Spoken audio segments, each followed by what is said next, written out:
You're listening to Kerry Lutz's Financial Survival Network, where you get valuable information you just can't find anywhere else. To thrive in today's trying times, you need the Financial Survival Network, now more than ever. Go to financialsurvivalnetwork.com and get your free newsletter and gift. Financial Survival Network, now more than ever. Welcome. You are listening to the Financial Survival Network. I'm Kerry Lutz. Merry Christmas. Happy New Year. December 27th, Monday. We're really pleased to have our good friend Rob Kirby Analytics with us now. And Rob, we were just talking about some alarming statistics. What's coming up for the coming year? Fed balance sheet is approaching $10 trillion. I mean, how much higher can it go? Well, that's a good question, Kerry, and one that we're probably going to be given an answer to in the very near future. We're maybe just a little ahead of ourselves to say we are approaching 10 trillion, whether you like it or not, because the Fed's balance sheet currently stands at a record high of 8.79 trillion. But the amount of debt being repoed on an overnight basis also hit a record high last week of 1.704 trillion on an overnight basis. And when people speak about the amount of US government debt being repoed on an overnight basis, to put it in layman's terms, I'm going to describe the amount of debt being repoed as debt that does not have a natural home. It amounts to unwanted U.S. government debt. And the logical destination for the 1.704 trillion being repoed on a daily overnight basis, the logical conclusion as to where that ends up will be on the Fed's balance sheet in due time. And 1.7 trillion added on to 8.79 trillion, if that indeed is what occurs, would push the Fed's balance sheet to well in excess of 10 trillion. So that's a pretty sticky wicket that we're confronting in the very, very near term. And then against that, let's consider that the Fed also, or the US Treasury, increased the debt limit last week by 2.5 trillion. And that means that it's good on one hand in that the US Treasury should be able to technically fund itself in the near term going forward, because their account or their piggy bank where they draw their daily government expenditures from, which is referred to as the Treasury General Account, that account had drawn down to having under $50 billion in it.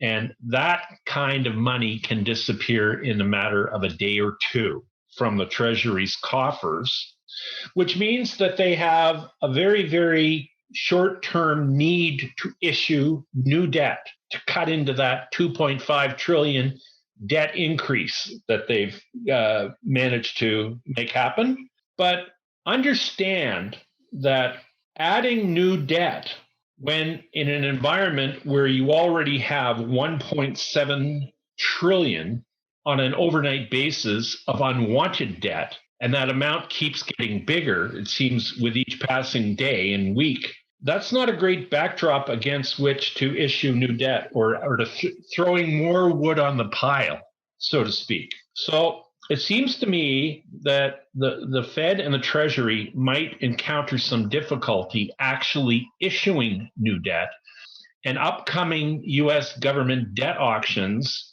are probably going to be very messy affairs. And they're probably going to consist of the Fed buying an unusually large percentage of the debt being auctioned, which basically throws a wrench into the notion that the Fed will be tapering anytime soon. And they have made the declarations that they're going to taper, but they're just not going to be able to do it. I mean, the numbers don't work at all. Yeah, no surprise there. I was always skeptical of the great taper caper. You just gotta wonder what the end game is here. What's the exit plan? There isn't an exit plan, is there? Yeah, absolutely. Yeah. So when does the whole thing come crashing down? Kerry, in all honesty, the notion that it hasn't come apart already, it leaves me bewildered. We are living on, and no pun intended here, but we are living on borrowed time. We're living on borrowed money, and we're living on borrowed time. And frankly, the actions that I see happening, and the resolve of officialdom to basically speak out of both sides of their mouth on many issues leaves me believing that we are witnessing people acting out of desperation, and they are attempting to circle wagons, and they don't have enough wagons that are functional to circle anymore. And frankly, what they're throwing out to the public becomes less and less credible by the day. And I mean, in terms of, and this is something I mentioned before we started recording, Kerry, there's a constituency in the world that would say the Fed can add any amount of money to their balance sheet that they choose to do, and the repercussions will be so what.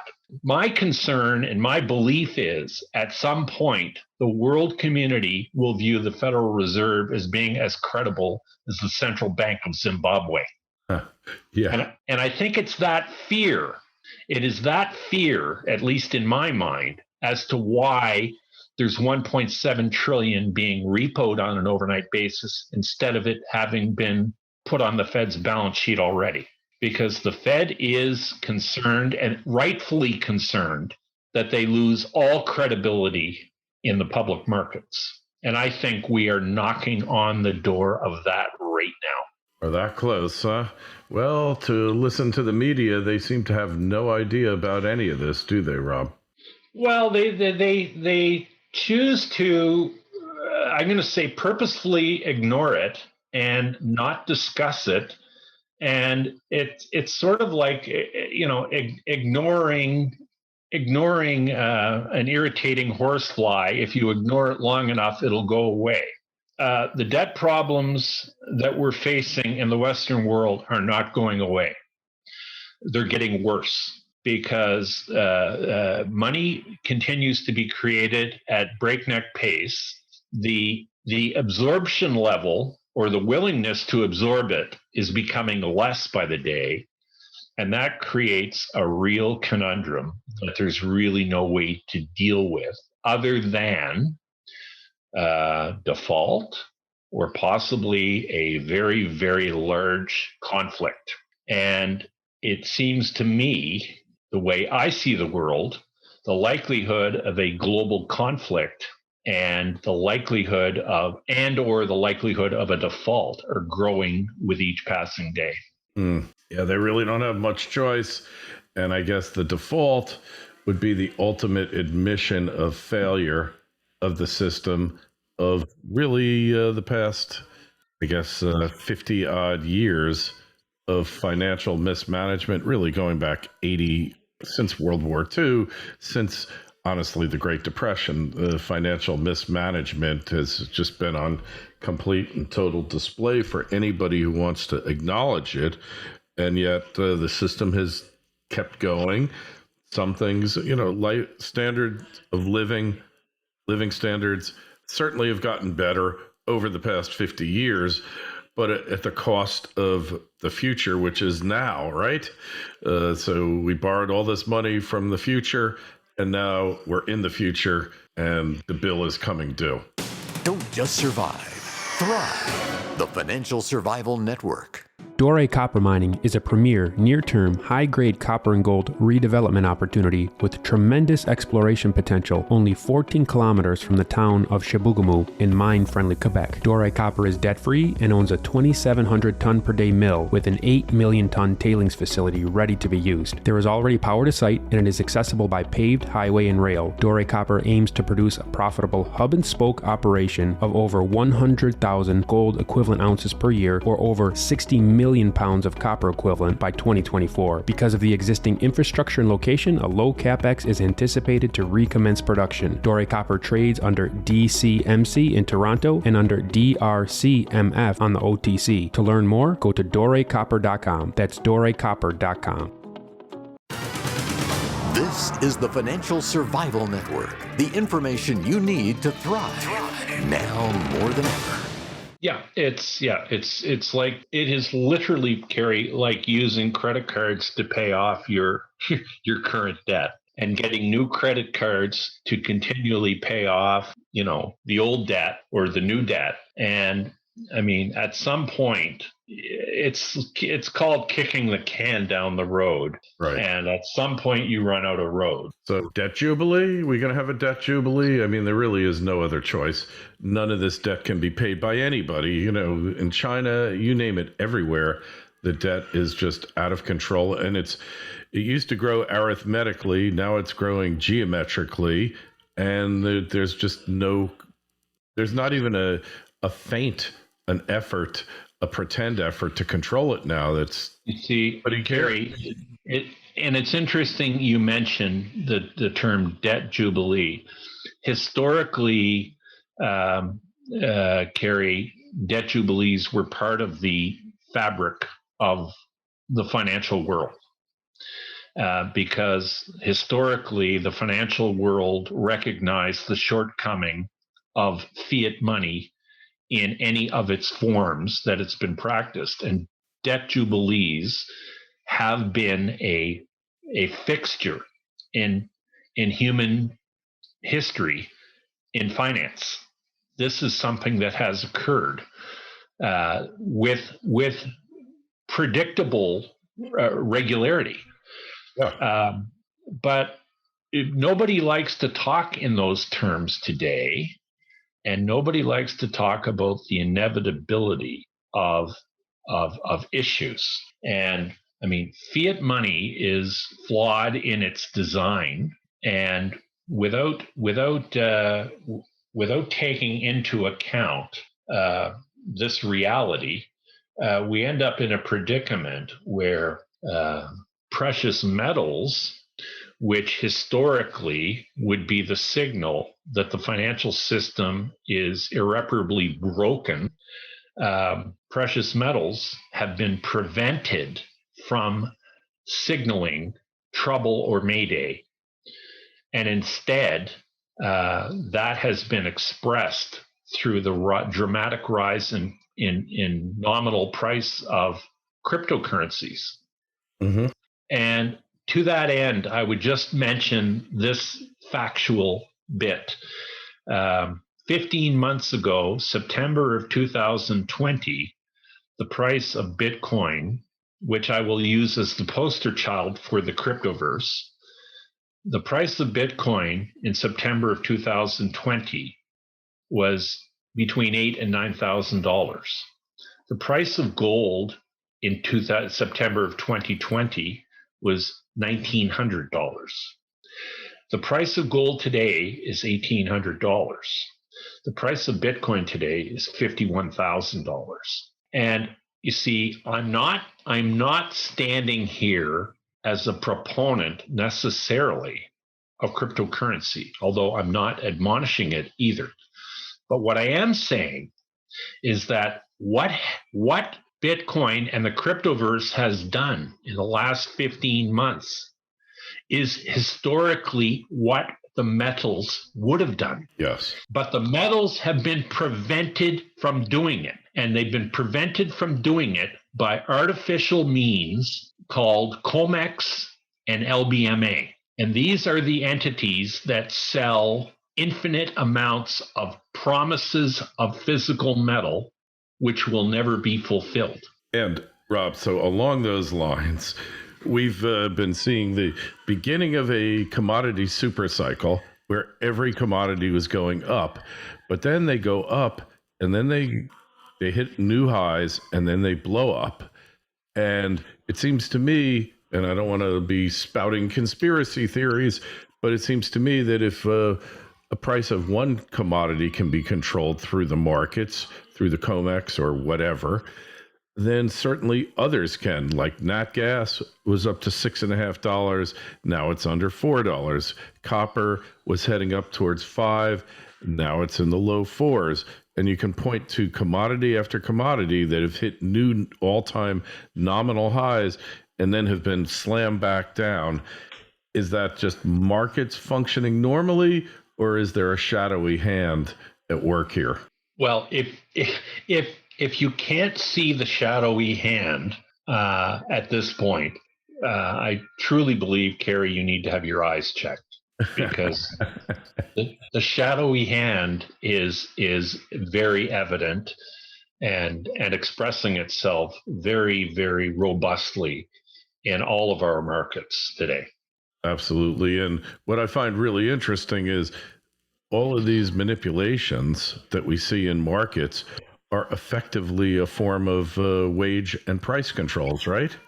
Absolutely. And we do know from experimentation in the 1970s that wage and price controls do not work.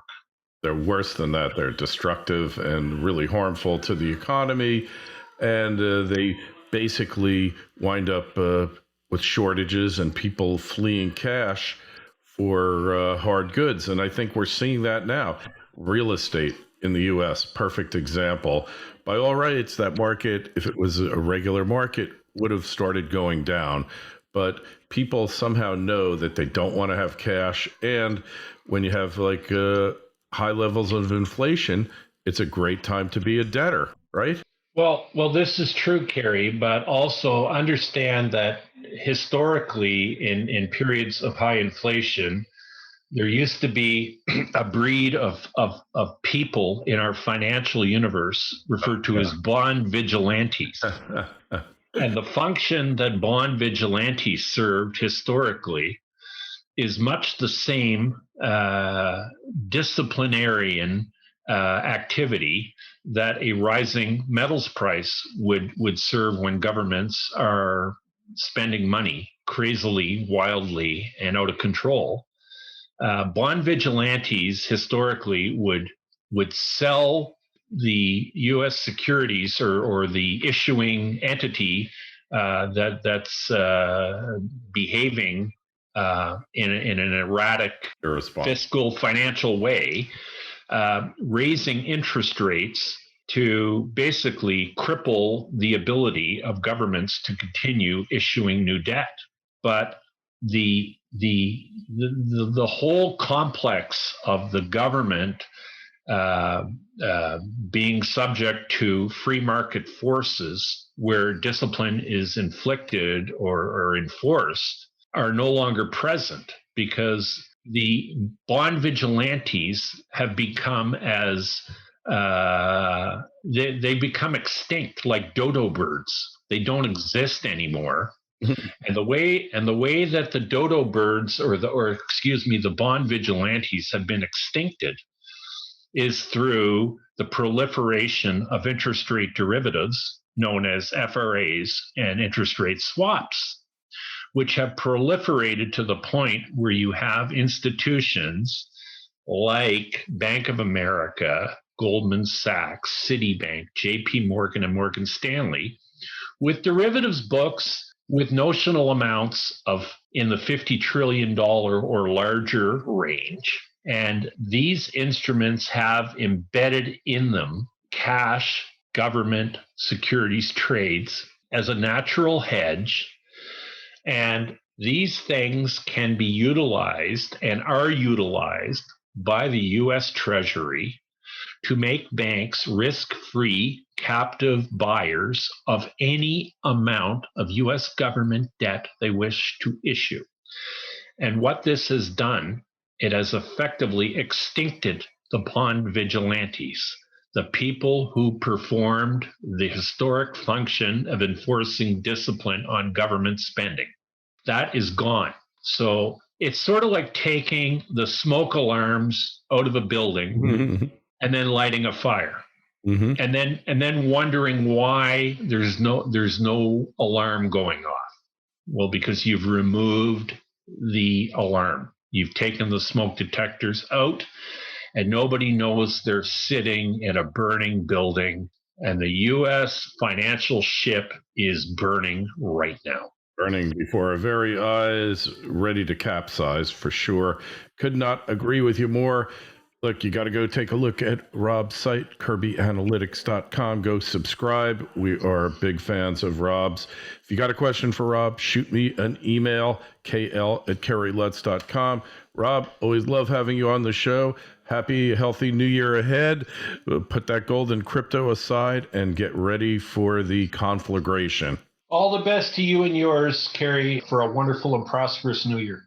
Thanks for listening to Kerry Lutz's Financial Survival Network, your solution to today's trying times. For the latest, go to financialsurvivalnetwork.com. Financial Survival Network, now more than ever.